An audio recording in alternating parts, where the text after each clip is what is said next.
evolution of technology and internet, now you can do anything from anywhere given the job requires an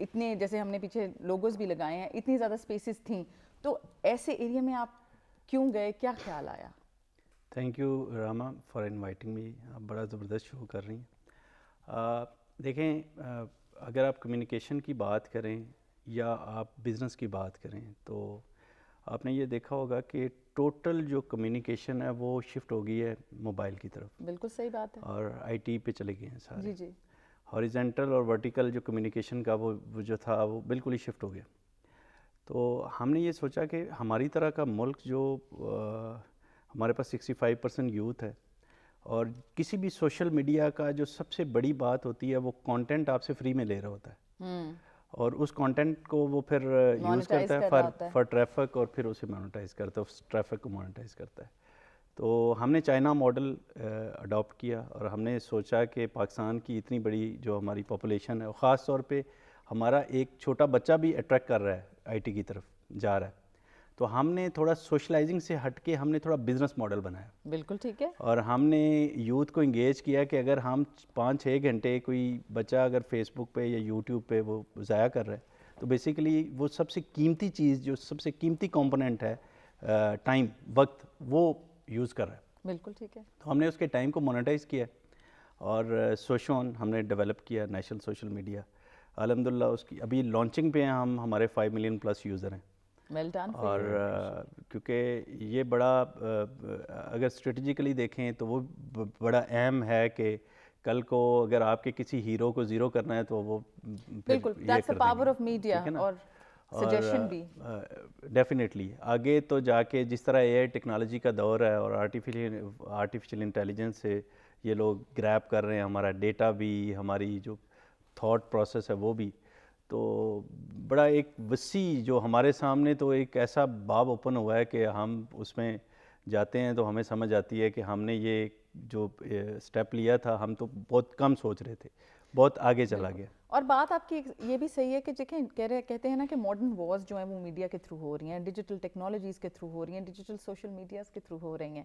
مگر ادھر میرا ایک آپ سے یہ بھی سوال ہے کہ دیکھیں سائبر سیفٹی تو ایک انسانی ایشو ہے, وہ آپ کیسے میٹیگیٹ کرتے ہیں سوشون کے ساتھ؟ دیکھیں سائبر سیفٹی اصل میں بیسکلی تو آپ کا ہم نے بڑا زبردست اس میں اے آئی ٹیکنالوجی کو امپلیمنٹ کیا ہے. ہر یوزر ہمارا ویریفائڈ یوزر ہے, تو یوزر جو بیہیو کر رہا ہے, ہمارا یوزر جو ہے, اس میں کوئی ہیٹ سپیچ نہیں آ رہی ہمیں, وہ خود ہی صحیح بیہیو کر رہا ہے. اسے پتہ ہے کہ یہاں پہ اگر, کیونکہ جب آپ انٹرنیشنل میڈیا یوز کرتے ہیں تو انہیں پتہ ہے کہ مے بی ہماری جو یہاں کی لا انفورسمنٹ ایجنسیز ہیں ان کو شاید ایکسیس نہیں ہوگی, لیکن جب آپ نیشنل سوشل میڈیا یوز کر رہے ہیں تو ایک وہ آٹومیٹکلی اسے پتہ ہے کہ یہاں پہ ایکسیس بھی ہوگی, یہاں پہ ڈیٹا بھی جا رہا ہے, اور یہاں پہ واچ بھی کر رہے ہیں. پھر ہم نے کچھ ماڈیول اس طرح کے دیے کہ اس میں ہیٹ سپیچ نہیں آ رہی, اس میں لوگ ایک دوسرے کو گالی گلوچ نہیں کر رہے, ٹھیک ہے, لوگ ہیک نہیں کر رہے. تو ہم نے اس میں خیر بڑا زبردست ماڈل کیا ہے. فیچرز میں ہم نے بڑے زبردست کیے ہیں. ابھی ہم نے ایک فیچر لانچ کیا ہے, بی مائی گیسٹ. اس کا ایک فیچر لانچ کیا ہے جو بڑا امیزنگ ہے کہ اگر آپ کے گھر میں آج ایک پلیٹ بریانی کی بچ گئی ہے تو آپ بجائے اس کے کہ وہ فریج میں رکھیں, آپ سمپلی اس کو اوپن کریں گی ایپ کو, اور ایپ میں آپ جو ہے نا اس کو ڈال دیں گی. تو آپ سمجھیں کہ اپنے جو آپ کا ہمسایہ ہے, آپ کا سرکل ہے, آپ کے دوست ہیں, ان کو آپ کہہ رہی ہیں بی مائی گیسٹ. اگر آپ کو اس کی ضرورت ہے اور مجھے نہیں ضرورت تو آپ یہ استعمال کر سکتے ہیں. تو یہ بڑا زبردست ماڈل ہے, ابھی ہم اس کو لانچ کرنے جا رہے ہیں.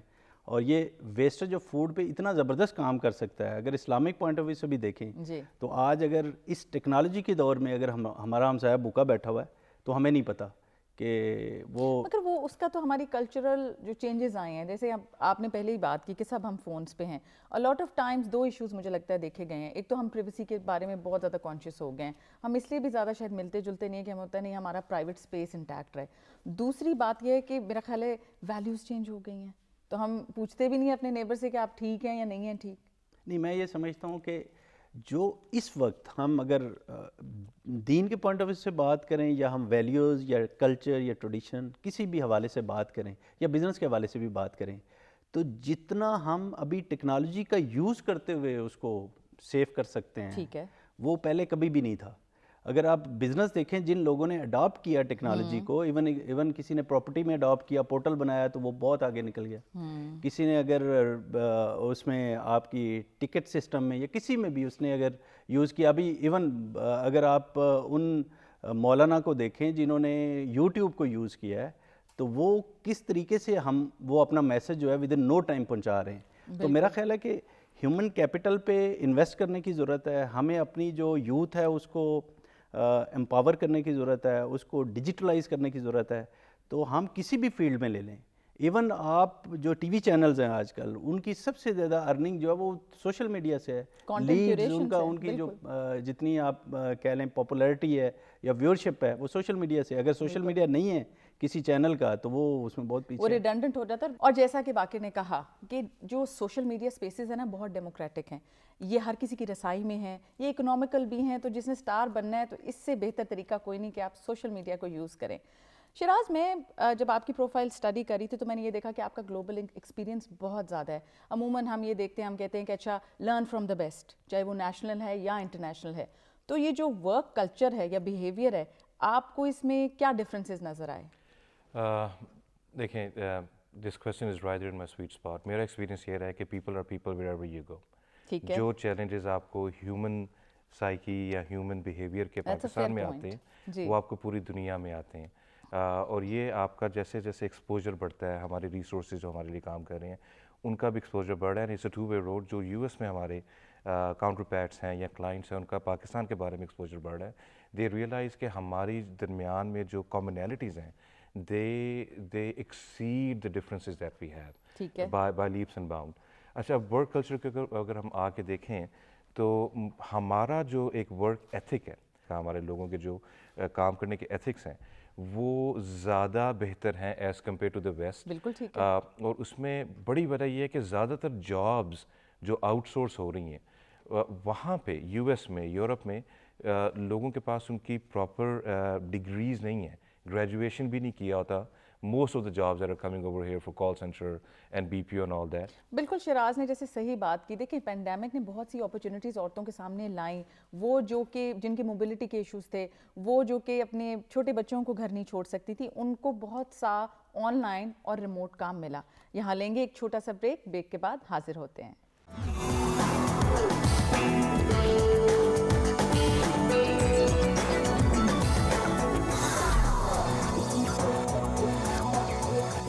Welcome back from the break. بات ہو رہی تھی کہ جو ویسٹ سے آتے ہیں ان کی مہمان نوازی، ان کو اپنا کلچر دکھانا کتنا ضروری ہے، بیکاز وہ تبھی جانیں گے جب وہ ہمارے ساتھ انٹریکٹ کریں گے، ہمارے ساتھ ملیں گے، اور صرف میڈیا کی خبروں پہ یقین نہیں کریں گے، وہ اسپیشلی اگر وہ نیگیٹو ہوں.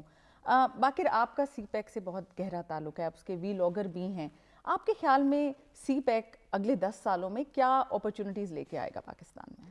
دیکھیں، میں وہیں سے جہاں سے شراز کر رہے تھے بات، میں وہیں سے بات کروں گا کہ میری ایک چائنیز سے بات ہو رہی تھی.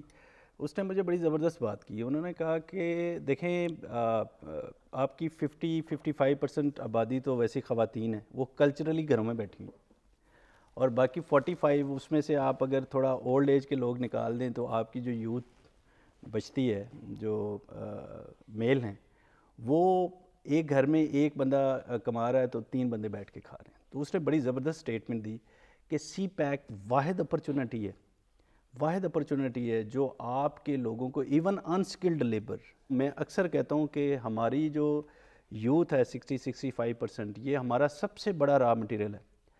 اگر یہ سی پیک کو یوز کرتے ہوئے یہاں پہ اگر انڈسٹری ریلوکیٹ ہوتی ہے، جس طرح ابھی پرائم منسٹر صاحب نے ابھی جو وزٹ کیا اس میں ان کا جو فوکس تھا وہ یہی تھا کہ ہم بجائے اس کے کہ ان کو ہم بات کریں کہ وہ ہمیں قرضے دے دیں، ہمیں ہیلپ کر دیں، وہ ہم انڈسٹری کو ریلوکیٹ کریں. تو میں آپ کو بتاؤں، بیسکلی تو یہ جو انٹرنیشنل منصوبہ ہے چائنا کا، اوبور اور BRI، اس کا پائلٹ پروجیکٹ ہے سی پیک. اور میرا اپنا خیال ہے کہ اگر ہم صحیح طرح سے اسے اویل کر گئے، اور جو وائبز آ رہی ہیں، انڈسٹریل ایک ریولیوشن دوبارہ سے آ رہا ہے، جو ہماری انڈسٹریز یہاں سے بنگلہ دیش شفٹ ہوئی تھی، وہاں سے وہ بہت زیادہ واپس آ رہے ہیں. فیشن کی جو ہیں اور ٹیکنالوجی کی فیکٹریز ہیں وہ جیسے نے کہا بنگلہ دیش میں ایگزسٹ کرتی ہیں بیکاز ان کا کام کرنے کا جو اسپرٹ ہے یا جیسے انہوں نے بہت سی چیزیں ان کی نشاندہی کی وہ وہاں پائی جا رہی تھیں اور ہماری بالکل یہ امید ہے کہ وہ پاکستان میں بھی ہوں تاکہ پاکستان بھی ترقی کر سکے. اب تھوڑی سی جو ہے نا گفتگو میں اس کو تبدیل کروں گی. شراز آپ بھی اور باقر آپ بھی, آپ لوگ کا کام جو ہے مطلب مجھے تھوڑا تھوڑا یہ بھی لگتا ہے آپ کام بہت زیادہ کرتے ہیں اور کافی زیادہ گھنٹے جو ہیں وہ کام میں محو رہتے ہیں. میں یہ بھی بتانا چاہوں گی کہ شراز کی جو بیگم ہے وہ میری بہت بہت پرانی اور پیاری دوست ہیں. تو آپ کتنا کیسے بیلنس کرتے ہیں بیکاز آپ کو تو ٹائمنگ بھی ڈفرینٹ ہے. ٹائمنگ ڈفرینس ہے لیکن کمپلیمنٹ ایک دوسرے کو ہم کرتے ہیں بہت زیادہ اس لحاظ سے کہ میجرلی ہم ورکنگ فرام ہوم. ہمارے آفیسز ہیں لاہور میں بھی ہیں, اسلام آباد میں بھی ہیں, پھر فلپینز اینڈ چائنا کے بھی کافی کام ہے جو میں دیکھ رہا ہوتا ہوں, لیکن majorly I am working from home. تو بڑے آرام سے ہم ایک دوسرے کو کمپلیمنٹ کرتے ہیں, بلکہ کھانا وغیرہ ہم لوگ اکٹھے کھا رہے ہوتے ہیں اور گپ شپ لگ رہی ہوتی ہے سارا دن. اور عروج جو ہے وہ آپ کو کوئی مطلب گائیڈ بھی کر رہی ہوتی ہے کہ میرا خیال ہے میرا ایکسپیرینس زیادہ ہے تم یہ اس طرح کر لو, یا آپ اس کو کوئی نہ کوئی کہیں نہ کہیں گائیڈنس دے رہے ہوتے ہیں؟ دیکھیں جو یہ ازدواجی زندگی کا ریلیشن شپ ہے یہ ہوتا ہی ایک دوسرے کو سپورٹ کرنا ہے where ever you think the other individual is needing any help. So اس میں آبویسلی میں نے جس حد تک ہو سکی ہے عروج کے حجابیز کا جو اس کا بزنس ہے اس کو ڈیجیٹائز کرنے کی کوشش کی ہے. میں اس کو مختلف پلیٹ فارمس پہ لے کے جا رہا ہوں. ابھی ہم لوگوں نے اس کی ویب سائٹ جو سی ہے وہ اپڈیٹ کی ہے. اب ہم ایک اپلیکیشن جو سی ہے وہ ٹیسٹ فیز میں ہماری چل رہی ہے, اور آہستہ آہستہ ہم لوگ اس کو ایوالو کر رہے ہیں. نیچرل ریولیوشن ہے اس کا. اور مزید یہ ہے کہ ہم لوگ تھوڑا بہت کانٹینٹ بھی بنا رہے ہوتے ہیں. So when we are sitting there جو ڈسکشنز ہماری میاں بیوی کی ہو رہی ہوتی ہے, we just take out the cameras and we start talking and we actually have a small channel call couples جہاں پہ ہم لوگ ریگولرلی ویڈیوز ڈال رہے ہیں, اپنے ٹریول لاگز وغیرہ بھی ڈال رہے ہیں. تو ابھی ہم لوگ اپنے ہمسائے ملک ایران سے ہو کے آئے تھے. پھر we did a tour from Lahore to Karachi by road and then back as well. تو وہ پورا کا پورا ولاگ بنا کے ہم لوگوں نے مختلف شہروں کا جو سا وہ بنا کے ڈالا ہے. تو اچھا, اور اس میں مزے کی بات ہے کہ میرا کام بھی چل رہا ہے اور عروج کا کام بھی چل رہا ہے. بالکل سو یہ پرفیکٹ ریسیپی تو پھر یہی ہے. الحمدللہ جی. اچھا واقعی مجھے یہ بتائیں کہ ہم ہمیشہ کہتے ہیں اچھا میں تو یہ جاب کر رہی ہوں یا کر رہا ہوں, مگر شاید میں اپنے بچوں کو کہوں کہ تم لوگ کچھ اور ہی کرو, میں نہیں چاہتا تم لوگ کو یہ چیلنجز آئیں. کیا آپ اپنے بچوں کو اسی فیلڈ میں لائیں گے؟ کیا آپ کے خواب ہیں ان کے لیے؟ دیکھیں جو ہمارے بچے ہیں, یوتھ ہے, اس کو آپ جتنا مرضی آپ روک لیں, وہ چھوٹے بچے تو جب تک آپ موبائل نہیں دیں گے وہ ناشتہ نہیں کرے گا. سو میں یہ سمجھتا ہوں کہ وہ اٹریکٹ کر رہی ہے یہ ورڈ ان کو. اور یہ کووڈ نے مجھے لگتا ہے کہ اس کی ساری خرابیوں کے باوجود ایک جو کام کیا ہے ہمیں ڈیجیٹل ورلڈ کی طرف اس نے پش کیا. آپ دیکھیں کہ کتنے کام آپ نے ورک فرام ہوم سے جس طرح شراز کہہ رہے ہیں.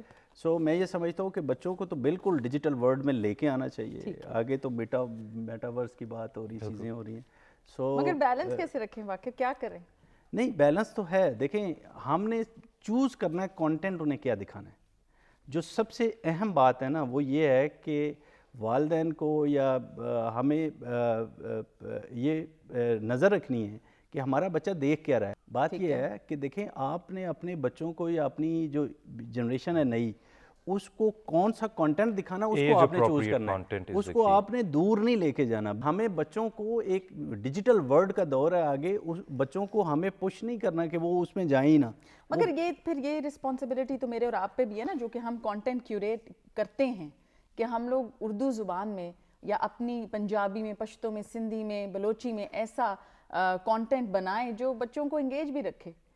بالکل, میں تو اسی پہ فوکس کر رہا ہوں کہ ہمارا جو کانٹینٹ کریٹر ہے, ہمارا جو بچہ ہے, اس کو اس وقت اس کو نظر آنا چاہیے کہ یہ کانٹینٹ کتنی قیمتی چیز ہے. جو ہم صبح اٹھ کے آپ جو اپنی تصویر لگاتی ہیں فیس بک پہ اور آپ کا سرکل پورا اس کو دیکھتا ہے اور آپ بار بار جا کے دیکھتے ہیں کہ کتنوں نے لائک کیا ہے, تو وہ آپ بیسیکلی اس کو ٹریفک دے رہے ہیں. جی بالکل, ٹھیک ہے نا. تو کانٹینٹ تو وہ کسی قسم کا بھی ہے وہ بہت قیمتی ہے. بالکل ٹھیک ہے نا. اب یہ آپ پہ ڈیپینڈ کرتا ہے کہ آپ نے کون سا کانٹینٹ کریٹ کرنا ہے اور اس کو اس طرح کا کانٹینٹ کریٹ کرنا ہے جس میں زیادہ سے زیادہ لوگ دلچسپی لیں, اس سے آپ کو پیسہ ملے گا. بالکل. دیکھیں ایج اپروپریٹ کانٹینٹ کے اوپر فوکس ہونا چاہیے. اب آپ کے it's a two way road. Positive چیز یہ ہے کہ جب آپ کے بچے یہ کانٹینٹ دیکھ رہے ہیں موبائل پہ, ٹیبلیٹس میں, ٹی وی پہ, you can track it. Applications ہیں جو کہ پوری فیملی کو ٹریک کر سکتی ہیں. ٹیکنالوجی آپ کو یہ دیتی ہے.